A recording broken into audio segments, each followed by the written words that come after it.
5 people were in this home early this morning when that pickup slammed into the side of it. We're at the Cape Sands Inn a day later. Imagine being here at that moment you just saw and take a look at what we're seeing this morning. That's where that roof would have been. You can tell it's wide open.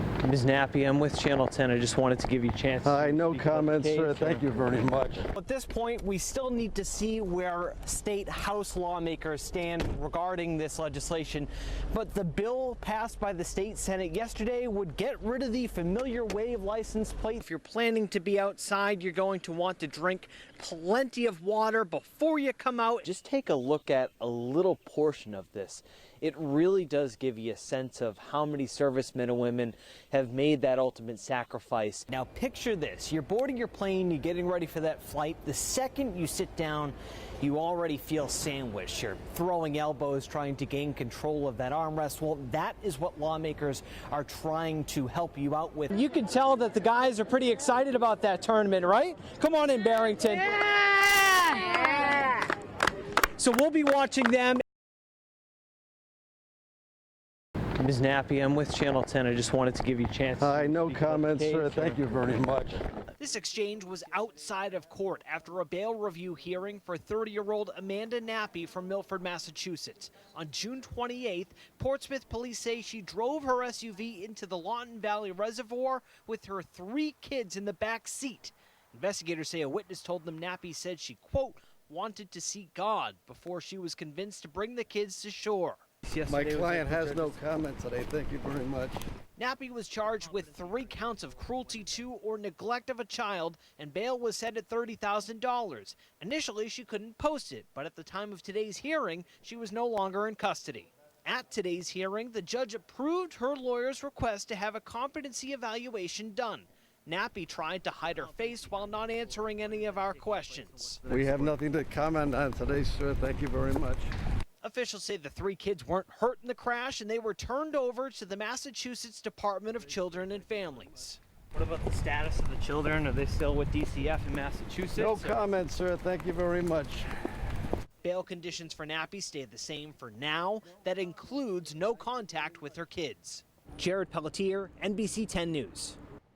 You can see the damage left behind and you can smell it. The scent of fresh wood is all throughout this area because of snap trees just like this. Harwich was one of the hardest hit communities. The aftermath. The day after, the National Weather Service says straight line winds blew through the area along with an EF1 tornado that touched down in both Yarmouth and Harwich. I'm on Lover's Lane. I say divorce is happening on Lover's Lane. Yeah, really bad, really horrific. This neighborhood is just off Route 39, which runs through Harwich.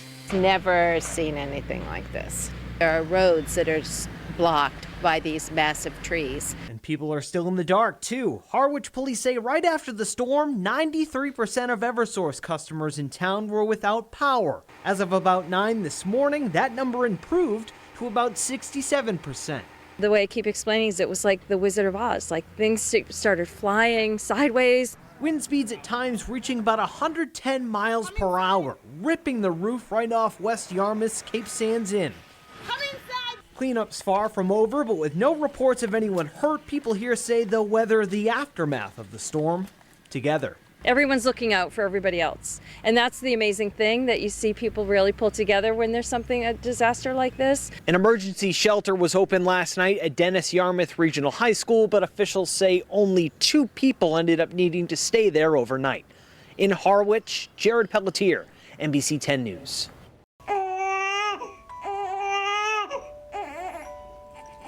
Michael Mollis.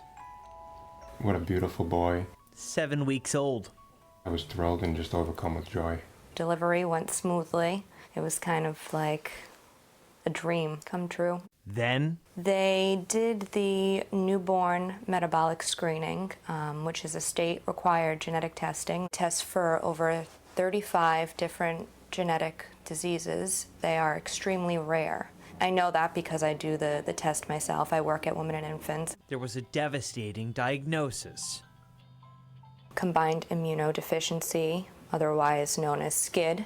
It's often called bubble boy disease. It was like a fall to your knees type of feeling. You know, I just broke down. A common cold could kill Michael. His brothers can't hold him. It is sad to see. I want them to be able to hold him and show him love. The only promised treatment right now is a bone marrow transplant. So Jeanette's Women and Infants co-workers and the Rhode Island Blood Center, in partnership with Be the Match, organized a bone marrow donor drive. Even if you sign up and you're not a match for Michael, you could be a match for another baby or even adult. I'm going to continue to imagine myself playing ball with him as he gets older, and no matter how bad this gets, I'm not going to lose hope. Jared Pelletier, NBC 10 News.